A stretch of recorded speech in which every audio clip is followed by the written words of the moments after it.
আমি প্রমাণ দিয়েই কথা বলছি, সমাজ বাস্তবতার উদাহরণ দিচ্ছি। গত রোজার ঈদের দিনের কথা, সাংবাদিকরা, টেলিভিশনের সাংবাদিকরা বৃদ্ধাশ্রমে গেছে, বুড়া বুড়ির সাক্ষাৎকার, একটা ডকুমেন্টারি করবে, বুড়া বুড়ি ঈদের দিন বৃদ্ধাশ্রমে কিভাবে ঈদ উদযাপন করে। তো ওখানে যারা বুড়া বুড়িকে প্রশ্ন করছে, হায় হায় হায়, বুড়ি বুড়াদের হাতে ছিল পেয়ালা, দেখি কান্না থামাইতে পারে না, অন্যদিকে তাকায়, সাংবাদিকের দিকে তাকায় না, ঝরঝর করে কাঁদতেছে। আপনারা মনে করতেছেন অভাবী মানুষ? না না না, এরা কোনো নর্মাল ফ্যামিলির এই বুড়া বুড়ি না, এরা হাই সোসাইটি, এরা এলিট শ্রেণীর বুড়া বুড়ি। এরা নিজেরা উচ্চশিক্ষিত ছিল, বড় চাকরি করত, এদের সন্তানদের পরিচয় দিচ্ছে সব ইউরোপ আমেরিকা থাকে, বড় বড় চাকরি করে, অথচ বাবা মা বৃদ্ধাশ্রমে কাঁদতেছে কাঁদতেছে। বিশ্বাস করেন, ওদের চোখের পানি দেখে বুড়া বুড়ি অসহায়, অসহায়ের কান্না দেখে যে কোনো কারোই তো কান্না আসার কথা। আমারও চোখ দিয়ে ঝরঝর করে পানি পড়েছে। কিন্তু কিন্তু একটা বিষয় কল্পনা করে, চিন্তা করে গর্বে আমার বুকটা ফুলে গেছে। সেটা কি জানেন? ওই বুড়া বুড়ি যখন পরিচয় দিচ্ছিল, ছেলে অমক মেয়ে অমক, এই পরিচয় যখন দিচ্ছিল, আমি খুব গভীর ভাবে চুপচাপ খালি শুনেছি, দেখেছি, আর অবাক হয়েছি, আর আনন্দে বুকটা ফুলেছে। কেন? একজন বুড়িও তার পরিচয় দেওয়ার সময় বলেন নাই আমি হাফেজের মা। একজন বুড়ো তার পরিচয় দেওয়ার সময় বলেন নাই আমি আলেমের বাবা। কারণ এটা আলেম আর হাফেজের বাবা মা বলতে পারেন না। কারণ ওকে শুধু কোরআনই শিখায় দেওয়া হয় নাই, ওকে এটাও শিখায় দেওয়া হয়েছে তোমার মায়ের পায়ের তলে তোমার জান্নাত। ও চিন্তা করে জান্নাত রেখে আমি যাব কোথায়, এই জান্নাতকে বৃদ্ধাশ্রমে রাখলে আমার জান্নাত যাবে কোথায়, ও এই চিন্তা করে। আরে শুনে, আমরা যারা মাদ্রাসায় পড়েছি আমরা ঠকি নাই, আমাদের মা বাবাও ঠকেন নাই। কেন ঠকেন নাই? আমি মা বাবারটাই বলি, আমাদেরটা বলছি না আমরা কেন ঠকি নাই, এটা নিশ্চিত থাকেন ঠকি নাই আলহামদুলিল্লাহ। সময় কমের জন্য আমি শুধু আমার মা বাবারটা বলছি। আমার মা বাবা ঠকেন নাই। কেন? দেখেন, প্রতিদিন 3টা 4টা করে প্রোগ্রাম কন্টিনিউ চলছে, আমাদের কোনো সিজন নাই। হ্যাঁ, ঈদের দিনও ছুটি নাই, ঈদের নামাজ পড়াইতে হয়। তা আমার তো মনে পড়ে না এমন কোন দিন আমার উপর দিয়া যায় যে যেদিন আমি বলি না রব্বির হামহুমা কামা রাব্বায়ানি সগীরা। আমার মা বাবা ঠকছেন না, দিচ্ছেন।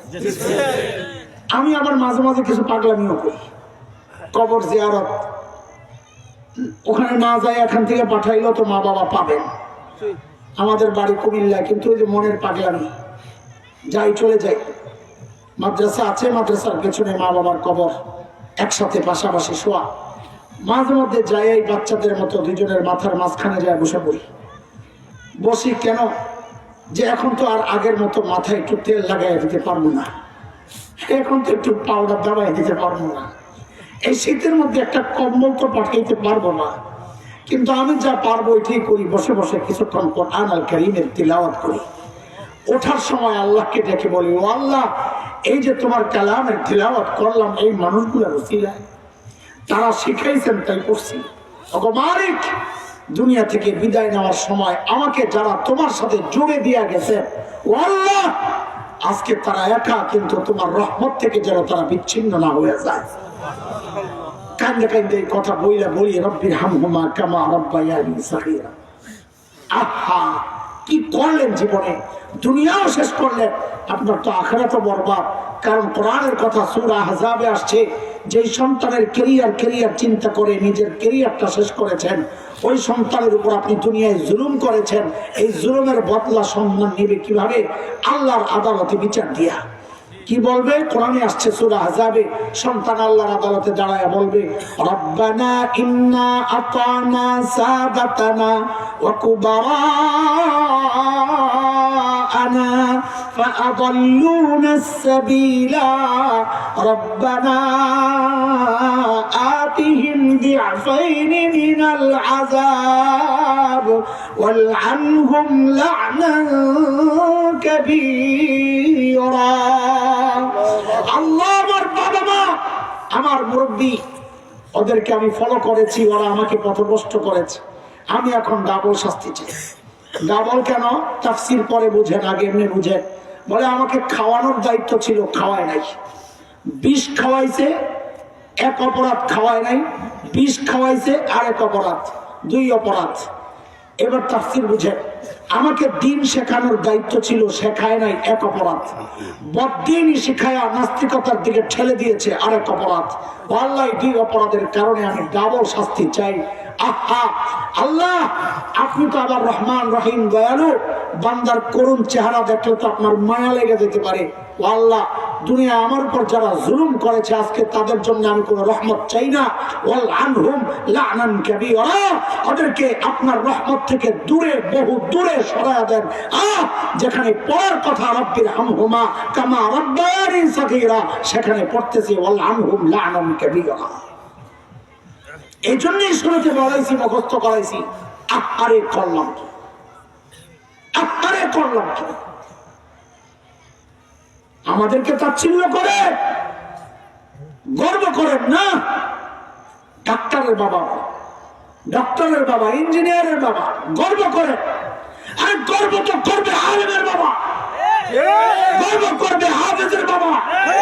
যে বাবার সন্তান তার জানাজা পড়াইতে পারে না, যে মায়ের সন্তান তার জানাজা পড়াইতে পারে না, ওই বাবার অন্তত গর্ব করা সাজে না। আফসোস করার কথা না।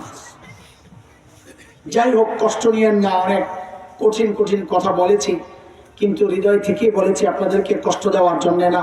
বলেন আজকে কয় কথার বয়ান হয়েছে? কয় কথা? সাহাবীদেরকে নিয়ে কয় কথা? বলেন তো, ওরা ছিল কি, হইল কি, মাঝখানে পরিবর্তন কিসের ছোঁয়ায়? আমাদেরকে নিয়ে কয় কথা? ধরলাম কি, ছাড়লাম কি, আহারে করলাম কি, করলাম কি। এই আহারে করলাম কি করবে নাকি শুধরাইবেন? বলে কোরআনকে ধরবো ইনশাআল্লাহ, সন্তানকে কোরআন শিখাবো ইনশাআল্লাহ, ইনশাআল্লাহ। আল্লাহ তাআলা আপনাদেরকে কবুল করেন, আল্লাহ এই মাহফিলকে কবুল করেন। এই মাহফিলের উসিলায় গোটা অঞ্চলে আল্লাহ হেদায়েতের নূর চমকায়া দেন। আমিন আমিন। ওয়া আখিরু দাওয়ানা আলহামদুলিল্লাহি রাব্বিল আলামিন। এতক্ষণ কই আছিলা? দোয়া শেষ, এরপরে শেষ আমাদের পরে না দুরূদ শরীফ পড়ি। আল্লাহুম্মা সাল্লি আলা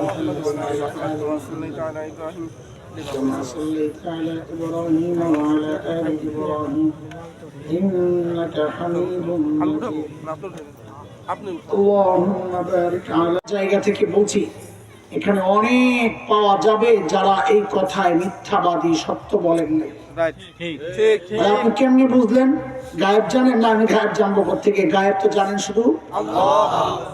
আমি এই সমাজ তো জানি, এই সমাজের আলো বাতাসেই তো আমার বেড়ে ওঠা, এই সমাজের ডাল চাল খেয়েই তো আমার বেড়ে ওঠা, এই সমাজের মানুষের গতি পথ চলা, তাদের স্বভাব চরিত্র সম্পর্কে আমি জ্ঞাত। সেই জানা জায়গা থেকে বলছি, এখানে অনেক পাওয়া যাবে যারা মিথ্যা বলেছেন। কেন বলে, কেমনি বললাম? আপনারা তো বলেছেন একটু আগে, সন্তানকে সর্বশ্রেষ্ঠ মানুষ বানাতে চান, বলেন নাই? বলেছে, বলেছে মিথ্যা কথা। কেন? কারণ এর আগে আপনারা বলেছেন সর্বশ্রেষ্ঠ বানায় কোরআন, বলেন নাই? তো আপনি যদি আগের কথা সত্যবাদী হন, সন্তানকে সর্বশ্রেষ্ঠ বানাতে চান, তো আপনি না প্রথমে বললেন সর্বশ্রেষ্ঠ বানায় কোরআন, তাহলে তো সন্তানকে সর্বশ্রেষ্ঠ বানানোর জন্য আপনি কোরআনের প্রতিষ্ঠান মাদ্রাসায় পাঠানোর কথা ছিল, ওখানে না পাঠাইয়া পাঠাইলেন কোথায়? তার মানে মিথ্যা বলেছেন। আপনি সন্তানকে সর্বশ্রেষ্ঠ মানুষ বানাতে চান না। যদি চাইতেন সর্বশ্রেষ্ঠ বানায় কোরআন, ওখানে বানাইতেন। অতটা বিশ্বাস করেন না কোরআন সর্বশ্রেষ্ঠ বানায়, একটা তো হবে। কথা মিথ্যা? আচ্ছা, যা করছেন করছেন, ঠকছেন না জিতছেন? শুধু একটু ঠকছেন না জিতছেন? কেমনে ঠকলেন? আরে কেমনে ঠকলেন? কেমনে ঠকলেন একটু ছোট্ট করে আমি শোনাই আপনাদেরকে। না আন্দাজি আমি ঠেলবো না আপনাদেরকে, সমাজ বাস্তবতায় আপনি অস্বীকার করার সুযোগ আমি রাখবো না। সমাজ বাস্তবতা আপনাকে বুঝাইয়া দিচ্ছি। কয়েকদিন আগে, কিছুদিন আগে পত্রিকাওয়ালারা রিপোর্ট করেছে, আমার কাছে কাটিং আছে। সেটা কি, উচ্চ শিক্ষার হার যত বাড়ছে, সন্তানের সাথে বাবা মার দূরত্ব তত বাড়ছে। মিথ্যা কথা? তার মানে ঠকছেন না দিচ্ছে? সন্তানকে বড় বড় লেখাপড়া করে সন্তান হারাইয়া ফেলছেন, সন্তান নাই। আপনারা কই রাখছে?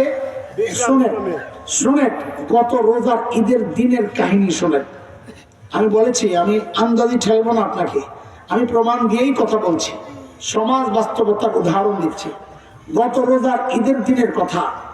সাংবাদিকরা, টেলিভিশনের সাংবাদিকরা বৃদ্ধাশ্রমে গেছে, বুড়া বুড়ির সাক্ষাৎকার, একটা ডকুমেন্টারি করবে, বুড়া বুড়ি ঈদের দিন বৃদ্ধাশ্রমে কিভাবে ঈদ উদযাপন করে। তো ওখানে যা বুড়া বুড়িকে প্রশ্ন করছে, হায় হায় হায়, বুড়ি বুড়াদের হাতে ছিল পেয়ালা, দেখি কান্না থামাইতে পারে না, অন্যদিকে তাকায়, সাংবাদিকের দিকে তাকায় না, ঝরঝর করে কাঁদতেছে। আপনারা মনে করতেছেন অভাবী মানুষ? না না না, এরা কোনো নর্মাল ফ্যামিলির এই বুড়া বুড়ি না, এরা হাই সোসাইটি, এরা এলিট শ্রেণীর বুড়া বুড়ি। এরা নিজেরা উচ্চশিক্ষিত ছিল, বড় চাকরি করত, এদের সন্তানদের পরিচয় দিচ্ছে সব ইউরোপ আমেরিকা থাকে, বড় বড় চাকরি করে, অথচ বাবা মা বৃদ্ধাশ্রমে কাঁদতেছে কাঁদতেছে। বিশ্বাস করেন, ওদের চোখের পানি দেখে বুড়া বুড়ি অসহায়, অসহায়ের কান্না দেখে যে কোনো কারোই তো কান্না আসার কথা। আমারও চোখ দিয়ে ঝরঝর করে পানি পড়েছে। কিন্তু কিন্তু একটা বিষয় কল্পনা করে, চিন্তা করে গর্বে আমার বুকটা ফুলে গেছে। সেটা কি জানেন? ওই বুড়া বুড়ি যখন পরিচয় দিচ্ছিল, ছেলে অমক মেয়ে অমক, এই পরিচয় যখন দিচ্ছিল, আমি খুব গভীর ভাবে চুপচাপ খালি শুনেছি, দেখেছি, আর অবাক হয়েছি, আর আনন্দে বুকটা ফুলেছে। কেন? একজন বুড়িও তার পরিচয় দেওয়ার সময় বলেন নাই আমি হাফেজের মা। একজন বুড়ো তার পরিচয় দেওয়ার সময় বলেন নাই আমি আলেমের বাবা। কারণ এটা আলেম আর হাফেজের বাবা মা বলতে পারেন না।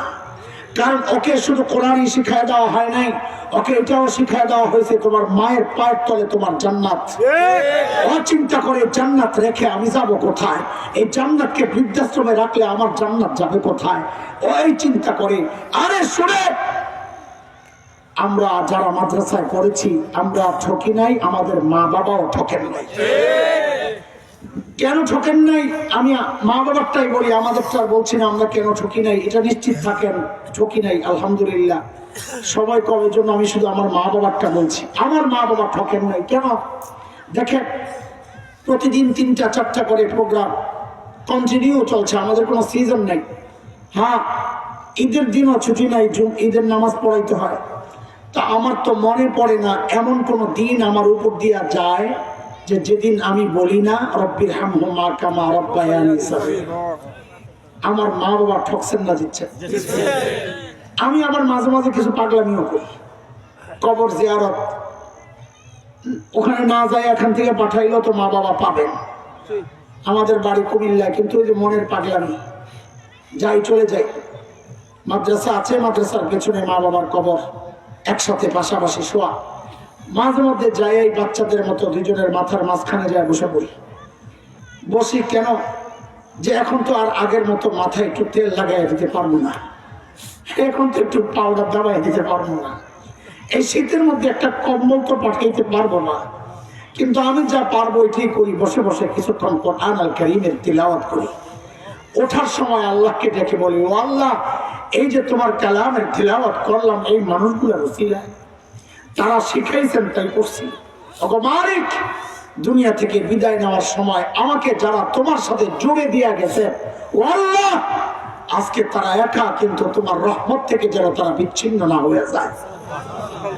কান্দে কান্দে এই কথা বলি রব্বির হামহুমা কামা রাব্বায়ানি সগীরা। আহা, কি করলেন জীবনে, দুনিয়াও শেষ করলেন, আপনার তো আখিরাতও বরবাদ। কারণ কোরআনের কথা সূরা আহজাবে আসছে, যেই সন্তানের কেরিয়ার চিন্তা করে নিজের কেরিয়ারটা শেষ করেছেন, ওই সন্তানের উপর আপনি দুনিয়ায় জুলুম করেছেন। এই জুলুমের বদলা সন্তান নেবে কিভাবে? আল্লাহর আদালতে বিচার দিয়া। কি বলবে? কোরআনে আসছে সূরা আহজাবে, সন্তান আল্লাহর আদালতে দাঁড়ায় বলবে, রব্বানা ইন্না আতানা সাদাতানা ওয়া কুবারাআনা ফাআদাল্লুনা আস-সাবিলা রব্বানা আতিহিম দি'ফাইনি মিনাল আযাব ওয়ালআনহুম লা'নান কাবীরা। আল্লাহ, আমার বাবা মা, আমার মুরব্বী, ওদেরকে আমি ফলো করেছি, ওরা আমাকে পথভ্রষ্ট করেছে, আমি এখন ডাবল শাস্তি চাই। ডাবল কেন? তাফসীর পরে বুঝেন, আগে এমনি বুঝেন। বলে আমাকে খাওয়ানোর দায়িত্ব ছিল, খাওয়ায় নাই। বিষ খাওয়াইছে, এক অপরাধ। খাওয়ায় নাই, বিষ খাওয়াইছে, আর এক অপরাধ, দুই অপরাধ। এবার তাফসীর বুঝেন, আমাকে দিন শেখানোর দায়িত্ব ছিল, শেখায় নাই, এক অপরাধ। বদ্দিনই শিখায়া নাস্তিকতার দিকে ঠেলে দিয়েছে, আরেক অপরাধ। আল্লাহ দুই অপরাধের কারণে আমি ডাবল শাস্তি চাই। আহা আল্লাহ, আপনি তো আবার রহমান রহিম দয়ালু, বান্দার করুণ চেহারা দেখলে তো আপনার মায়া লেগে যেতে পারে। ও আল্লাহ, দুনিয়া আমার উপর যারা জুলুম করেছে আজকে তাদের জন্য আমি কোনো রহমত চাই না। ওয়াল আনহুম লানান কাবীরা, ওদেরকে আপনার রহমত থেকে দূরে, বহু দূরে সরায়া দেন। যেখানে পড়ার কথা রব্বির হামহুমা কামা রাব্বায়ানি সাগীরা, সেখানে পড়তেছি ওয়াল আনহুম লানান কাবীরা। এই জন্যই শুরুতে বলাইছি, মুখস্থ করাইছি। আরে করলাম কি, আরে করলাম কি? আমাদেরকে তাচ্ছিল্য করে, গর্ব করেন না।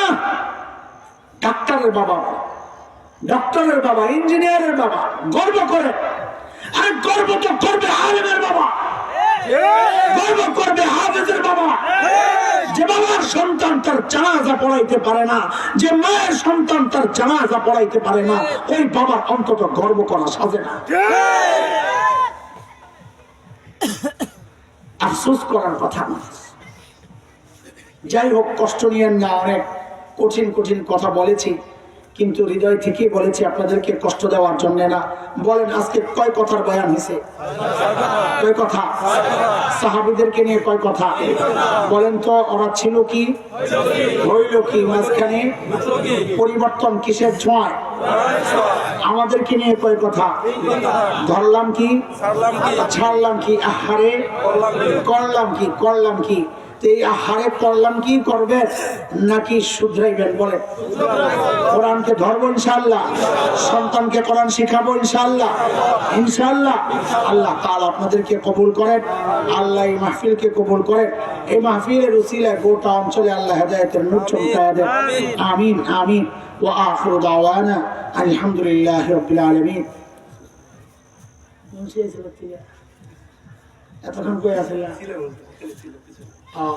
দোয়া শেষ, এরপরে শেষ আমাদের পরে না দুরূদ শরীফ পড়ি। আল্লাহুম্মা সাল্লি আলা মুহাম্মাদ كما صليت على إبراهيم وعلى آل إبراهيم إنك حميد مجيد. اللهم بارك على